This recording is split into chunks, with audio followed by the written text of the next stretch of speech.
నమస్తే, నా పేరు ప్రశాంతి. సిఆర్ న్యూస్ కు స్వాగతం. ఆర్థిక లావాదేవీల సమస్య పెద్దదిగా మారి హత్యాయత్నం వరకు దారితీసిన సంఘటన ఆదివారం సాయంత్రం మండల కేంద్రమైన మనుబోలులో చోటు చేసుకుంది. స్థానికులు ఇచ్చిన సమాచారం మేరకు మనుబోలు గ్రామానికి చెందిన మొలకల శశికుమార్ రెడ్డి, గూడూరు మండలం వేంతోడు గ్రామానికి చెందిన మద్దాలి హర్షవర్ధన్ రెడ్డి ఇద్దరి మధ్య ఆర్థిక లావాదేవీల విషయంలో గొడవలుగా మారి ఆదివారం సాయంత్రం మనుబోలు గ్రామంలోని శశికుమార్ రెడ్డి నివాసంలో కొందరు వ్యక్తులు దౌర్జన్యంగా లోపలికి ప్రవేశించి శశికుమార్ రెడ్డిపై కత్తులతో దాడి చేసి గాయపరిచారు. గాయపడ్డ వ్యక్తిని గూడూరు ప్రభుత్వ ఆసుపత్రికి తరలించగా అక్కడ ప్రథమ చికిత్స చేసిన అనంతరం మెరుగైన వైద్యం కోసం అంబులెన్సులో నెల్లూరుకు తరలించారు. Manubolu station house officer Ajay Kumar పరిస్థితిని సమీక్షించి కేసు నమోదు చేసి దర్యాప్తు చేస్తున్నారు.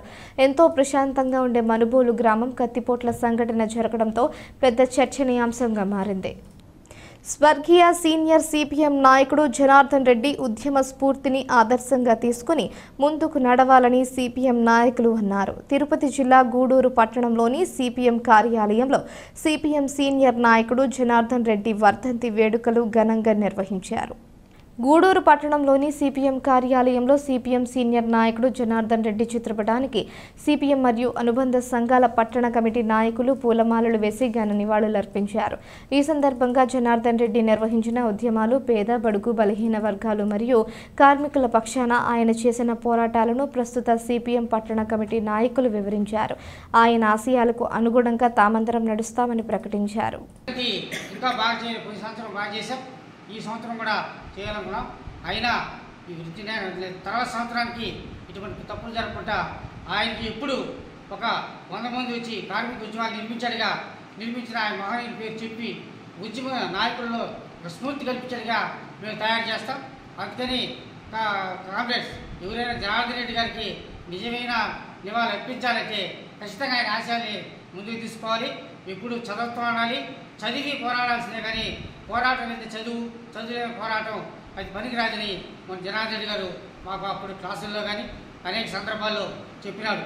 అందుకని మేము ఆశయాన్ని ముందుకు తీసుకోవాలని ఆశిస్తున్నా. అవకాశం ఇస్తున్నా మీ అందరికీ ధన్యవాదాలు తెలుపుతూ జోహార్ జనార్దన్ రెడ్డి. తిరుపతి జిల్లా గూడూరు పట్టణం గూడూరు సబ్ కలెక్టర్ కార్యాలయం వద్ద all India trade union Congress నాయకులు వారి సమస్యలను పరిష్కరించాలని డిమాండ్ చేస్తూ నిరసన ధర్నా కార్యక్రమం నిర్వహించారు. అనంతరం సబ్ కలెక్టర్ కార్యాలయంలోని గూడూరు ఆర్డీఓ కిరణ్ కుమార్ కు వినతి పత్రం అందజేశారు. ఈ కార్యక్రమంలో సిపిఐ మరియు అనుబంధ సంఘాల నాయకులు పాల్గొన్నారు.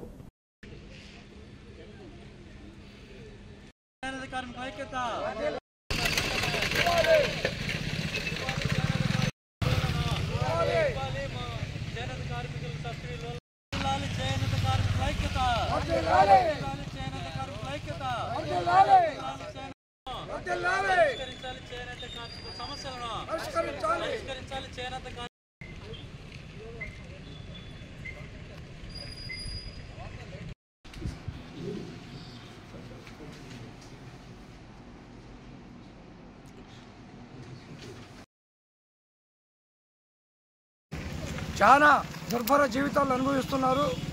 వారి పరిస్థితులు ఏ ప్రభుత్వాలు వచ్చినా కూడా జనజనంగా మారుతూ వాళ్ళ జీవన వృత్తి దిగజారిపోతున్నది.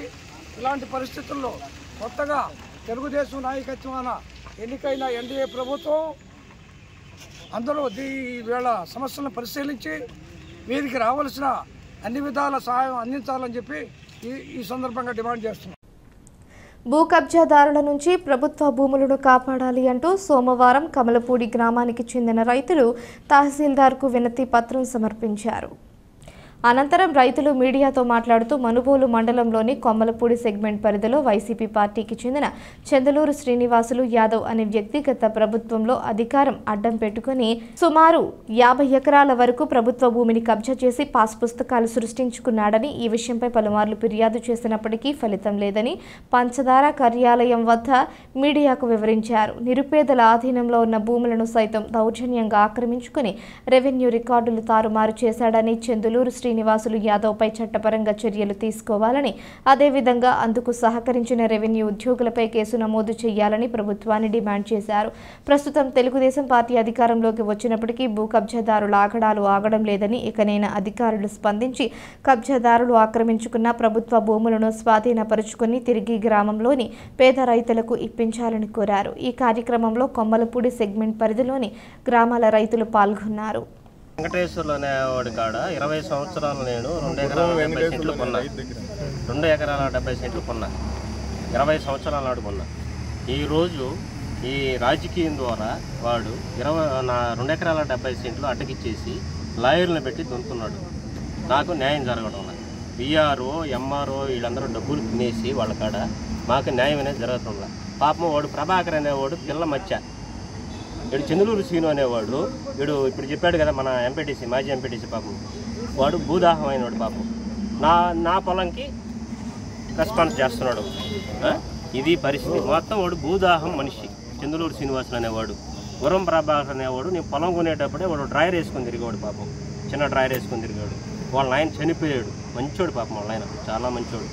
ఈరోజు రాజకీయం చేస్తా మమ్మల్ని రాజకీయ పరంగా ఓకే, దేనికైనా రాజకీయ పరంగా ఓకే రమ్మను, నా పొలం అడ్డకి ఇచ్చి లాయర్ని పెట్టి దొంగతున్నాడు. ఇది ఏమన్నా సమంజసమా? విఆర్ఓ డబ్బులు తినేసి ఎంఆర్ఓ డబ్బులు తినేసి వాడికి పాస్బుక్లు 1B అరేంజ్ చేసేసారు. నేనేం చేయాలా? 2 ఎకరాల 70 సెంట్లు నాకు ఉన్నది, ఇంకేరే పొలం లేదు నాకు. నేను చిన్న రైతుని. వీళ్ళని స్పందించి విఆర్ఓని ఎంఆర్ఓని సస్పెండ్ చేసి వీళ్ళని కటకటాల్లోకి పంపించాలి. కందల పెంచులయ్య నా పేరు. నేను కొమ్మలపూడి గ్రామ ఎక్స్ ఎంపీటీసీని. ఇక్కడ పాత్రికేయులందరికీ నా నమస్కారాలు. మన కొమ్మలపూడి గ్రామం యందు చంద్రూరు శ్రీనివాసులు అనే యాదవ్ భూ కబ్జా.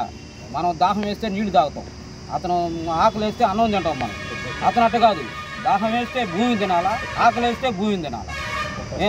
ఇంచుమించు చెరుకుముడి కుర్చలపాడు నుంచి గురింతుపూడి కొమ్మలపూడి స్టేషన్ దాకా 48 ఎకరాలు. ఏంటి 48 ఎకరాలు ఓన్లీ గవర్నమెంట్ ఒక భూమిని ఆక్రమించుకొని ఉన్నాడు ఇవాళ.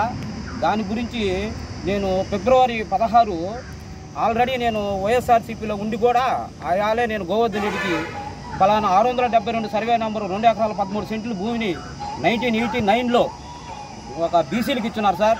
దీన్ని అతను అక్రమంగా ఆక్రమించుకో ఉన్నాడు అని అంటే ఆయాల సర్పంచ్ ఎలక్షన్లో మీరు అందరూ సపోర్ట్ చేయండి అని చెప్పి చేపించుకున్న తర్వాత మళ్ళీ భూమిని మళ్ళీ ఆక్రమించుకొని ఎవరు వస్తారో రాండి అని చూద్దామన్నాడు. ఆల్రెడీ మేము మీకు ఎంక్వైరీ చేసాము, ఇక్కడ కూడా ప్రెస్ మీట్ పెట్టాము మండల ఆఫీస్ కాడ. దాన్ని రెడ్ మార్కులో నాగరాజు అనే ఎంఆర్ఓ గారు రెడ్ మార్కులో పెట్టారు, దాన్ని ఆపారు. ఆ తర్వాత మళ్ళీ 2 నెలలకి దాన్ని మళ్ళీ చంద్రూరు శ్రీనివాసులు యాదవ్ ఫస్ట్ వాళ్ళ కొడుకు పేరు మీద ఉంది, దాన్ని మళ్ళీ చంద్రూరు శ్రీనివాసులు యాదవ్ మీద ఆ పొలాన్ని మళ్ళీ ఎక్కించారు. ఆల్రెడీ మళ్ళీ 123/2లో కూడా ఇంచుమించు 12 ఎకరాల 13 ఎకరాల పొలం ఉంది. ఆ పొలాన్ని కూడా గవర్నమెంట్ పొలం, అది పిఓపి ల్యాండ్ని 1B అడంగాలు ఏ విధంగా చేశారు. ఎంఆర్ఓ కానీ సెక్రటరీ కానీ ఒక సర్వేర్ కానీ వీళ్ళందరూ దాంట్లో ఇన్వాల్వ్ అయ్యి ఉంటారు. వీళ్ళు ఎంతెంత డబ్బు తీసుకొని తిన్నారో కూడా తెలియటం లేదు. ఈ యొక్క తెలిపిన దానికి నన్ను మార్చి 16వ తేదీ నేను వైఎస్ఆర్సీపీలో నుంచి తెలుగుదేశంలోకి వస్తే నన్ను SC/ST మేము ఎస్ఐకి కానీ చెప్తే ఎస్ఐ ఏం చేశాడంటే 7 కేసులు పెట్టాడు నన్ను. నిన్నగాక మొన్న ఒక 5 కేసులు మళ్ళీ కోర్టు ద్వారా నన్ను 5 కేసులు పెట్టి ఇంచుమించు నా మీద 12 కేసులు పెట్టారు. ఒక టీడీపీలో చేరిన దానికి నన్ను ఈ విధంగా ఏదించాడు చంద్రూరు శ్రీనివాసులు యాదవ్. ఇతను ఒక భూమి కబ్జా నిద్రలేస్తే ఎక్కడ పేదోళ్ళది భూమి ఉందా, ఎక్కడ గవర్నమెంట్ పొలం ఉందా, ఇవన్నీ ఈ యొక్క రెవెన్యూ బుక్కే అతని కాడు ఉంది. ఆయాల వాసుదేవి రెడ్డి అని అతను ఒక కొమ్మలపూడి మెయిన్ రోడ్లో యాక్సిడెంట్ అయి చనిపోతే ఆ వాసుదేవి రెడ్డి అతను ఇతను ఈ బుక్ ఎత్తేస్తున్నాడు. ప్రతి ఒక్కటి ఎంఆర్ఓ పోర్చరీ సంతకం, రెవెన్యూ సంతకాలు మొత్తం పోర్చరీ సంతకాలే. ఇతన్ని ఉద్దేశం ఏంటంటే కొమ్మలపూడిలో రీసర్వేలో అవకతవకలు చేసిన దానివల్ల చాలామంది బలైపోయారు. ప్రభుత్వ భూములు ఎక్కడ ఉంటే అక్కడ చంద్రూరు శ్రీనివాసులు, గుర్రం ప్రభాకరు, గుర్రం ప్రసాదు వీళ్ళు ముగ్గురు ఎక్కడ వెబ్లాండ్లో పేర్లు నమోదు చేసుకోవడం, దాన్ని ఎక్కించుకోవడం, అది మళ్ళీ దొంగ పాస్బుక్లు సృష్టించి బ్యాంకులు తీసుకెళ్ళి బ్యాంకుల్లో కొల్లగొట్టడం, అర్హులైన రైతులు రుణాలు తీసుకోవాలంటే ఈ తీసుకున్నటువంటి రుణాలు కట్టకపోవడం చాలా ఇబ్బందికరంగా ఉంది. రెండోది ఏంటంటే 23/2 సర్వే నెంబర్లో 2 ఎకరాల విస్తీర్ణం ఉంది. దీంట్లో కొంత 6 ఎకరాలు జగనన్న ప్లాట్లు కేటాయించారు. మిగతా 6 ఎకరాలు ఈ చందులూరు శ్రీనివాసులు, చందులూరు భారతి, చందులూరు నితీషు అనే పేర్లతో ఆక్రమించుకొని సుమారు 3 ఎకరాలు వీళ్ళ పేరుతో 3 ఎకరాలు పట్టాలు తెచ్చుకొని ఇంకా 8 ఎకరాలు దున్నేసుకున్నారు. ఇదేమని అడిగితే మాకు పట్టాకి ఇచ్చారు, మా పొలం అంటారు. అసలు పట్టాకి ఆ పొలం చేసుకుంటున్న వాళ్ళు ఇబ్బందులు పడుతున్నారు. అసలు రెవెన్యూ కూడా అసలు వీళ్ళ పేర్లు ఎట్టెక్కినాయో అర్థం కావటం లేదు. రెవెన్యూ రికార్డుల్లో అసలు రెవెన్యూ రికార్డు చంద్రలూరు శ్రీనివాసుల దగ్గర ఉందా, ఎంఆర్ఓ ఆఫీస్లో ఉందా, మాకు అర్థం కావడం వల్ల సంబంధిత అధికారులకి ఎన్నిసార్లు చెప్పినా చూస్తాము చేస్తాము అంటున్నారే కానీ ఇది ముందుకు కదిలిన దాఖలాలు లేవు. దయచేసి దీని మీద చర్య తీసుకొని సంబంధిత వాళ్ళకి న్యాయం చేయవలసిందిగా. బడుగు బలహీన వర్గాలలో చాలా మంది ఉన్నారు. సెంటు స్థలం కూడా లేదు ఇల్లు కట్టుకునేదానికి. ఈయన మాత్రం సుమారు 25 ఎకరాలు ఆక్రమించి ఇదే విధంగా దౌర్జన్యం చేస్తూ ఈ పాలన కొనసాగిస్తున్నాడు వైసీపీ ప్రభుత్వంలో. నేను గోవర్ధన్ రెడ్డి అనుచరుణ్ణి, నన్ను ఎవరు ఏం చేయలేరు, అదేమంటే నేను ఎస్పీని దింపుతా, డిఎస్పీని దింపుతా, ఎంఆర్ఓ మా చేతిలో ఉన్నారు, ప్రభుత్వమే నాదే అంట భయభ్రాంతులకు గురి చేస్తున్నాడు. ఈ వార్తలు ఇంతటితో సమాప్తం. తిరిగి ప్రసారమయ్యే సిఆర్ న్యూస్లో మళ్ళీ కలుసుకుందాం. అంతవరకు సెలవు. నమస్కారం.